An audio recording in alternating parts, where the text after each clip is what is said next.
नमस्कार दोस्तों, स्वागत है आप सभी का अपने YouTube channel love with Sachin में। आज हम बताने वाले embassy, consulate and high commission के बारे में, जिसे हिंदी में दूतावास, वाणिज्यिक दूतावास और उच्चायोग कहते हैं।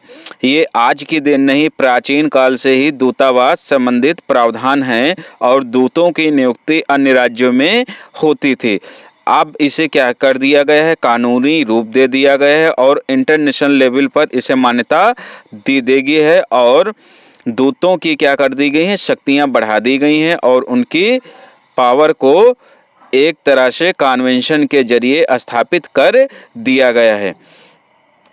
ये सभी अंतर्राष्ट्रीय कूटनीतिक संस्थाएं होती हैं जो एक देश से दूसरे देश में अपना प्रतिनिधित्व करती हैं और संबंध स्थापित करती हैं। ये अंतर्राष्ट्रीय कानून रूप से Vienna Convention on Diplomatic Relation 1961 और Vienna Convention on consular relation 1963 के अंतर्गत काम करती हैं। यानी जो दूतावास हैं, वाणिज्यिक दूतावास या उच्चायोग, ये दो कन्वेंशन जो हुए थे वियना में 1961 और 1963, उसके तहत कार्य करती हैं। उसी के तहत शक्तियां दूतों को प्रदान की गई हैं, एम्बेसियों को शक्तियां प्रदान की गई हैं।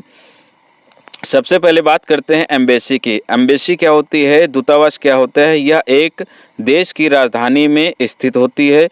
किसी देश का राजदूत यानी एम्बेसडर इसका क्या होता है, प्रमुख होता है। यह राजनयिक संबंधों को संभालता है। जैसे राजनीतिक, यदि कोई मामला राजनीति से जुड़ा है तो उस देश में रहकर उस देश की हेल्प या कूटनीति करना जिससे वो अपने पक्ष में आ जाए। आर्थिक माने व्यापार को बढ़ावा देना या अपने देश में इन्वेस्टमेंट लाने के लिए कोशिश जारी रखना। सांस्कृतिक यानी कल्चर का आदान प्रदान, सहयोग आदि एम्बेसडर के कार्य होते हैं। कानूनी आधार Vienna Convention on Diplomatic Relation 1961 है, यानी राजनयिक संबंधों की सुरक्षा और नियम निर्धारित करता है ये कन्वेंशन, और इसी के तहत सारे दूतावास क्या हैं, सुरक्षित हैं।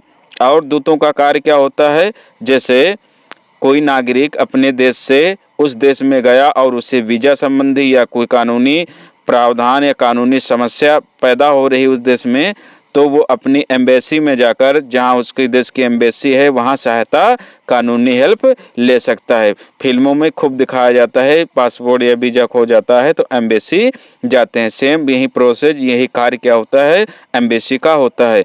वहीं कॉन्सुलेट क्या होता है, कॉन्सुलेट दूतावास का ही दूसरा रूप है। ये कोई अन्य चीज नहीं है, बस ये समझ लीजिए जैसे पुलिस स्टेशन होता है, पुलिस स्टेशन एक निश्चित दूरी पर होता है, जबकि चौकी जगह जगह स्थापित कर दी जाती हैं। ये दूरी ज़्यादा हो रही है तो एक तरह से समझ लीजिए क्या है, कॉन्सुलेट एम्बेसी की क्या है, चौकी है। यानी यह राजधानी के अलावा अन्य बड़े शहरों में स्थापित किया जाता है। जैसे इंडिया की एम्बेसी कहाँ है, राजधानी, किसकी राजधानी, अमेरिका की राजधानी वाशिंगटन डीसी में है, जबकि न्यूयॉर्क में क्या है, कॉन्सुलेट है।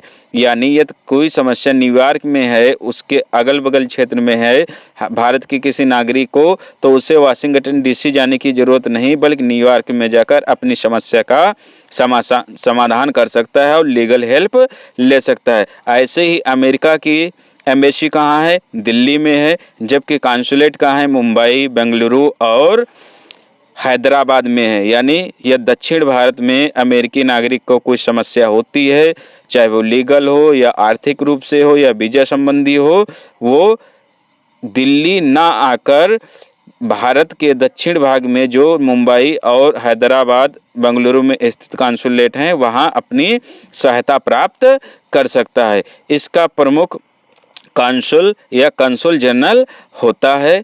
यानी इसका जो प्रमुख अधिकारी है वो क्या है, कंसुल या कंसुल जनरल होता है, जो कंसुलेट की पूरी देखरेख करता है। उसके अंडर में सारे कंसुल कार्य करते हैं।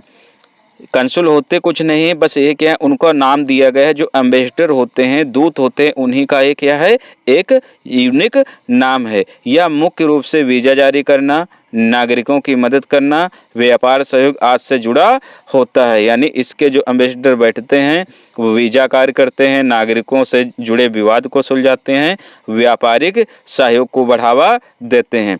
कानूनी आधार Vienna Convention on Consular Relation 1963। यानी किस कन्वेंशन के तहत ये शक्तियां प्राप्त हैं? Vienna Convention on Consular Relation 1963 के तहत वाणिज्यिक दूतावासों को पावर प्राप्त है। थर्ड है हाई कमीशन, उच्च आयोग। हाई कमीशन भी क्या है? कोई इसमें डिफरेंस नहीं है दूतावास और उच्च आयोग में, सिर्फ नाम का डिफरेंस है और स्थापना के प्रकार पर डिफरेंस है। यानी जो कॉमनवेल्थ नेशन है उनमें एम्बेसडर ना होकर क्या होते हैं? हाई कमिश्नर होते हैं। एम्बेसी ना होकर हाई कमीशन की स्थापना की जाती है। यानी राष्ट्रमंडल देश जो कभी ब्रिटेन के क्या हुआ करते थे? गुलाम हुआ करते थे, या जो गुलाम नहीं भी थे, जो राष्ट्रमंडल संस्था ग्रुप को ज्वाइन करना चाहते थे, जिन्होंने ज्वाइन किया, उनके वहाँ जितने भी राष्ट्रमंडल के देश हैं वो क्या करते हैं? हाई कमीशन की स्थापना करते हैं, ना कि एम्बेसडर की, एम्बेसी की। जैसे भारत में यूके का क्या है? हाई कमीशन है। ऐसे ही यूके में लंदन में भारत का क्या स्थित है? हाई कमीशन स्थित है। वहाँ पर एम्बेसी नहीं, सिर्फ नाम में डिफरेंस है, काम सेम वही होते हैं जो एम्बेसी के होते हैं।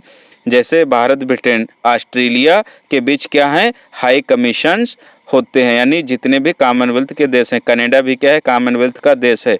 पहले अमेरिका भी हुआ करता था, उसने इस ग्रुप को एग्जिट कर दिया था, तब से वहाँ पर क्या है? एम्बेसी होती हैं। इसका प्रमुख हाई कमिश्नर होता है, लेकिन कार्य एम्बेसी जैसा होता है। यानी कोई परिवर्तन नहीं है, सारे कार्य एम्बेसी वाले होते हैं, सिर्फ नाम में परिवर्तन है। और कॉमनवेल्थ के नाम से सारे देश जो हैं उन्हीं में स्थापित होते हैं। कानूनी आधार क्या है? Vienna Convention on Diplomatic Relation 1961 के अंतर्गत ही आता है, लेकिन इसका उपयोग केवल कॉमनवेल्थ देशों के बीच होता है। निष्कर्ष दोस्तों देख लेते हैं, एम्बेसी क्या है? एम्बेसी का जो सबसे प्रमुख अधिकारी है एम्बेसडर। एक्ट कन्वेंशन क्या है? Vienna convention 1961। कहाँ स्थापित होती है? राजधानी में।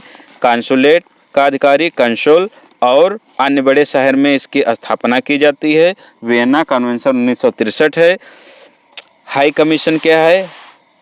हाई कमीशन का अधिकारी सबसे बड़ा हाई कमिश्नर, और वियना कन्वेंशन 1961 किन देशों में स्थापित होता है? कॉमनवेल्थ देशों में स्थापित होता है, मुख्यतः राजधानी में होते हैं जितने भी कॉमनवेल्थ नेशन होते हैं। इसी प्रकार की जानकारी पाने के लिए यदि चाहते हैं कि हम और इस प्रकार के वीडियो लाएं तो कमेंट बॉक्स में कमेंट करें। जानकारी अच्छी लगी हो तो वीडियो को लाइक शेयर करें, चैनल पर नए हैं सब्सक्राइब करें, और अन्य वीडियो देखने के लिए हमारे इस चैनल पे जाएं और बहुत सारे जानकारी वाले वीडियो पड़े हैं जो आपके काम आ सकते हैं। जय हिंद दोस्तों, जय भारत।